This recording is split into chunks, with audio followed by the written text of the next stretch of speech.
विद्यार्थियों, पूर्व के वीडियोज भाग 1, भाग 2, भाग 3 में हम देख चुके हैं कक्षा 10वीं हिंदी जो आपकी क्षितिज पुस्तक है उससे संबंधित कुछ वन लाइनर।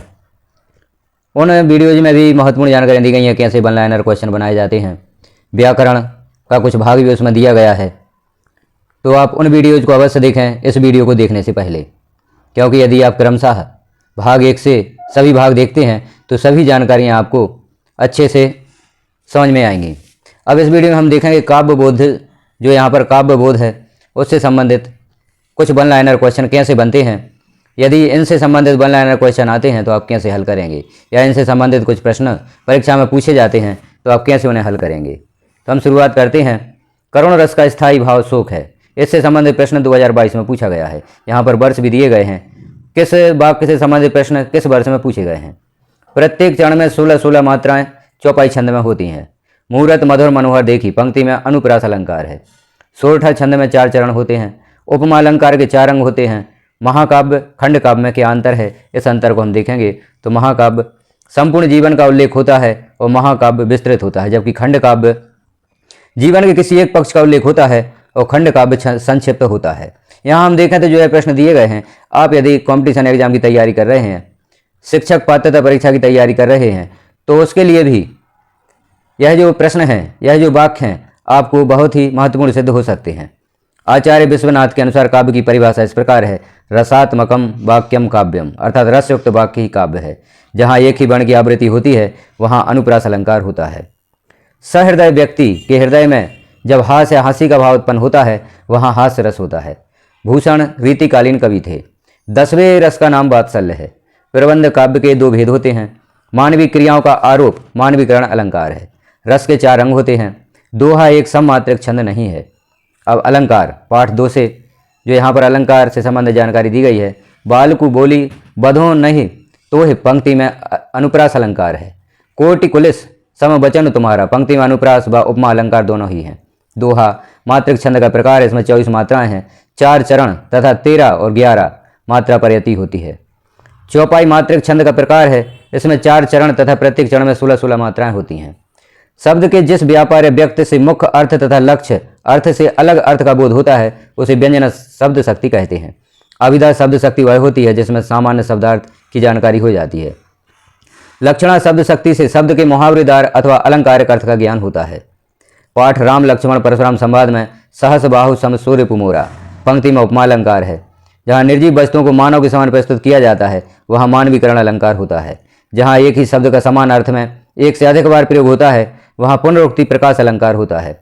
जब कोई बात आवश्यकता से अधिक बढ़ा चढ़ाकर कही जाए वहाँ अतिशयोक्ति अलंकार होता है। जहाँ अप्रस्तुत कथन के द्वारा प्रस्तुत अर्थ का बोध कराया जाए वहाँ अन्योक्ति अलंकार होता है। प्रयोगवादी काव्य में नए उपमानों का प्रयोग किया है। इस काव्य में बुद्धि की प्रधानता व मुक्त छंदों का प्रयोग है। प्रगतिवादी काव्य में स्वच्छता से सहानुभूति दिखाई गई है तथा ईश्वर के प्रति अनास्था का भाव भी समाहित है। रीतिकाल में अनुभूति की गहराई, प्रबलता व विरह वेदना की सरस अभिव्यक्ति में हुई है। नई कविता में कवियों ने लघु मानवतावाद की प्रतिष्ठा व क्षणवाद के महत्व, जीवन के प्रत्येक क्षण के महत्व को माना है। अब यहाँ कुछ अलंकार के उदाहरण दिए गए हैं, इन्हें भी हम देखते हैं। जैसे मानवीकरण अलंकार, प्यारे जागते हुए हारे सब सारे तुम्हें जागो एक बार, प्यारे जगाते हुए हारे सब तारे तुम्हें जागो एक बार। और पुनरुक्ति प्रकाश का उदाहरण है। पुनि पुनि मुन उकसह अकुलाही। अतिशयोक्ति अलंकार का यहाँ पर उदाहरण है। हनुमान की पूछ में लगन न पाई आग, लंका सारी जर गई गए न साचर भाग।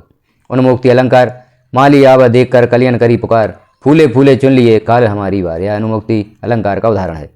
अब यहाँ पर कुछ विशेषताएं दी गई हैं। रीतिकाल, प्रयोगवाद, प्रगतिवाद और नई कविता की विशेषताएं। तो रीतिकाल की विशेषताएं अनुभूति की गहराई और विरह वेदना। प्रयोगवाद के उदाहरण हैं या विशेषताएं हैं निराशावाद की प्रधानता, मुक्त छंदों का चयन। प्रगतिवाद की विशेषताएं प्रगतिवाद, प्रतीकों का प्रयोग और सामाजिक यथार्थ का चित्रण। नई कविता, लघुवाद की प्रतिष्ठा और नए बिंबों की खोज। आधुनिक काल के प्रमुख कवि व उनकी रचनाएं। जो आधुनिक काल के कवि हैं उनकी रचना यहाँ पर दी गई हैं। जैसे प्रगतिवाद, नागार्जुन इनकी रचना योगधारा, त्रिलोचन इनकी रचना है धरती। प्रयोगवाद, अज्ञे हरी घास पर क्षण भर, यह इनकी रचना है। मुक्तिबोध, चांद का महटेड़ा। रीतिकाल के कवि हैं केशवदास और बिहारी। केशवदास की प्रमुख रचना है कविप्रिया और बिहारी की है बिहारी सतसई। नई कविता, भवानी प्रसाद मिश्र इनकी रचना है सन्नाटा। नरेश मेहता की रचना है उत्सव। आधुनिक काल विभाजन, यहाँ आधुनिक काल का विभाजन दिया गया युग का नाम है भारतेंदु युग। इसकी समय अवधि है सन 1850 से 1900 तक और प्रमुख कवि रहे हैं इसमें भारतेंदु हरिश्चंद्र। द्विवेदी युग समय अवधि है सन 1900 से 1920 तक। इसके प्रमुख कवि हैं अयोध्या से हरिओद। छायावादी युग इसकी समय अवधि सन 1920 से 1936 तक है। इसके प्रमुख कवि हैं जयशंकर प्रसाद। प्रगतिवादी युग इसकी समय अवधि सन 1936 से 1943 तक रही। इसके प्रमुख कवि रामधारी सिंह दिनकर हैं। प्रयोगवादी युग सन 1943 से 1950 तक। प्रमुख कवि हैं अज्ञेय। नई कविता 1950 से आज तक और इसके प्रमुख कवि हैं भवानी प्रसाद मिश्र। हिंदी पद्य साहित्य का इतिहास, यहाँ पद्य साहित्य का इतिहास देखते हैं हम तो क्रम है, काल विभाजन है और समय सीमा है। आदिकाल यह वीरगाथा काल भी कहा जाता है तो सन 1993 ईस्वी से सन 1318 तक। भक्ति काल जिसे पूर्व मध्यकाल भी कहा जाता है सन 1318 ईस्वी से सन 1643 तक। रीतिकाल इसे उत्तर मध्यकाल भी कहा जाता है सन 1643 ईस्वी से सन 1843 ईस्वी तक इसकी समय सीमा है। आधुनिक काल जिसे वर्तमान काल कहा जाता है सन 1843 ईस्वी से निरंतर अभी तक जारी है। सहृदय के हृदय में या नायक नायिका के मन में प्रेम उत्पन्न होता है तब श्रृंगार रस होता है। प्रगतिवादी कवि मुक्तिबोध हैं। आधुनिक हिंदी कविता का आरंभ संवत 1900 से माना जाता है। छंद के दो प्रकार हैं, मात्रिक छंद और वर्णिक छंद। दोहा छंद की प्रथम एवं तृतीय पंक्ति में 13-13 मात्राएं होती हैं। अब आगे यहाँ पर कृति का भाग 2 है। कृति का भाग 2 से संबंधित जानकारी हम अगले भाग में देखेंगे, क्योंकि यहाँ नया भाग प्रारंभ हुआ है तो इसे हम वीडियो के नए भाग में ही देखेंगे। कृति का भाग 2 है, उससे संबंधित जो भी जानकारी यहाँ पर दी गई हैं, विषय क्रम है, जो भी आपके पाठ हैं उनसे संबंधित जानकारियाँ, उनसे संबंधित वाक्य, उनसे संबंधित वन लाइनर जो प्रश्न बनेंगे वह कैसे बनेंगे उन्हें हम वीडियो के अगले भाग में देखेंगे। तो आप अभी तक जो 4 भाग पब्लिश किए जा चुके हैं उन्हें अवश्य देखें। जैसे यह चौथा भाग है, 3 भाग पूर्व में पब्लिश किए जा चुके हैं।